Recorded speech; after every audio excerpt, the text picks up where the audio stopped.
Assalamualaikum warahmatullahi wabarakatuh. Perkenalkan, nama saya Robo Gunawan dengan nomor NIM 203600064. Di video ini saya akan menjawab sebuah soal UTS mata kuliah Rekayasa Perangkat Lunak. Kita langsung saja ke pertanyaan pertama. Jawaban dari pertanyaan pertama diantaranya yaitu ada perangkat lunak berbayar, kemudian ada freeware, kemudian free software, shareware, dan juga malware. Perangkat lunak berbayar ataupun software berbayar yang mengharuskan penggunanya untuk membayar dengan harga tertentu.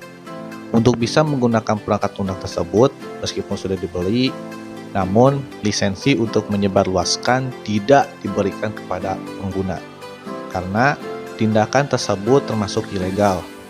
Contoh software berbayar diantaranya adalah ada Adobe Photoshop, ada Microsoft Office, Microsoft Windows, dan sebagainya. Kemudian freeware. Perangkat lunak ini gratis dan dapat digunakan tanpa batas waktu tertentu. Biasanya digunakan tanpa batas waktu tertentu. Pengembang software membuat perangkat lunak ini untuk komunitas tertentu. Hak cipta tetap dipertahankan sehingga siapa saja dapat melakukan update software terbaru. Contoh software freeware adalah Google Chrome, Mozilla Firefox, Opera Mini, dan sebagainya. Kemudian ada free software. Pengguna harus membeli perangkat lunak ini terlebih dahulu. Setelah itu, pengguna bebas untuk melakukan penggandaan, modifikasi, hingga distribusi. Kemudian, shareware. Perangkat lunak yang dibagikan secara gratis untuk keperluan tertentu, biasanya sebagai uji coba dengan fitur terbatas, dan penggunaan dengan waktu yang terbatas, biasanya 5 atau 30 hari.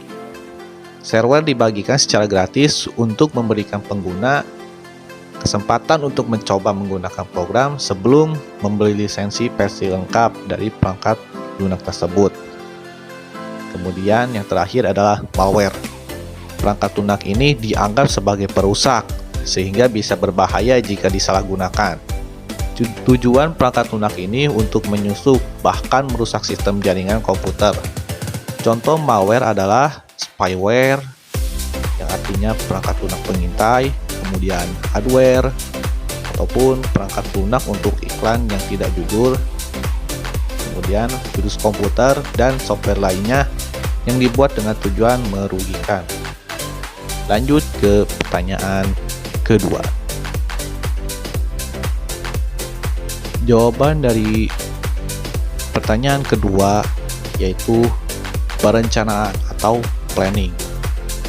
Perencanaan adalah peramalan masa yang akan datang dan perumusan kegiatan-kegiatan yang akan dilakukan untuk mencapai tujuan yang ditetapkan berdasarkan peramalan tersebut. Bentuk dari perencanaan dapat berupa perencanaan standar, pengukuran hasil, perencanaan anggaran biaya, perencanaan program, ataupun rencana kegiatan beserta jadwal. Kemudian yaitu pengaturan ataupun organizing. Ini bertujuan melakukan pengaturan dan pengelompokan kegiatan proyek konstruksi agar kinerja yang dihasilkan sesuai dengan yang diharapkan. Tahap ini menjadi sangat penting karena jika terjadi ketidaktepatan pengaturan dan pengelompokan kegiatan bisa berakibat langsung terhadap tujuan proyek. Kemudian yang terakhir adalah pengendalian ataupun controlling. Controlling adalah proses penetapan apa yang telah dicapai, evaluasi kerja, dan langkah perbaikan bila diperlukan. Lanjut ke pertanyaan ketiga. Jawaban dari pertanyaan ketiga, spesifikasi kebutuhan perangkat lunak atau yang disingkat SKPL adalah pernyataan resmi tentang apa yang harus diterapkan oleh pengembang sistem. Spesifikasi kebutuhan perangkat lunak atau yang disingkat SKPL harus mencakup kebutuhan pengguna untuk suatu sistem dan spesifikasi terinci dari kebutuhan sistem. Lanjut ke pertanyaan keempat. Jawaban dari pertanyaan keempat yaitu menganalisa dan memberikan prediksi yang dapat mendekati kenyataan sebelum sistem diterapkan di lapangan. Lanjut ke pertanyaan kelima.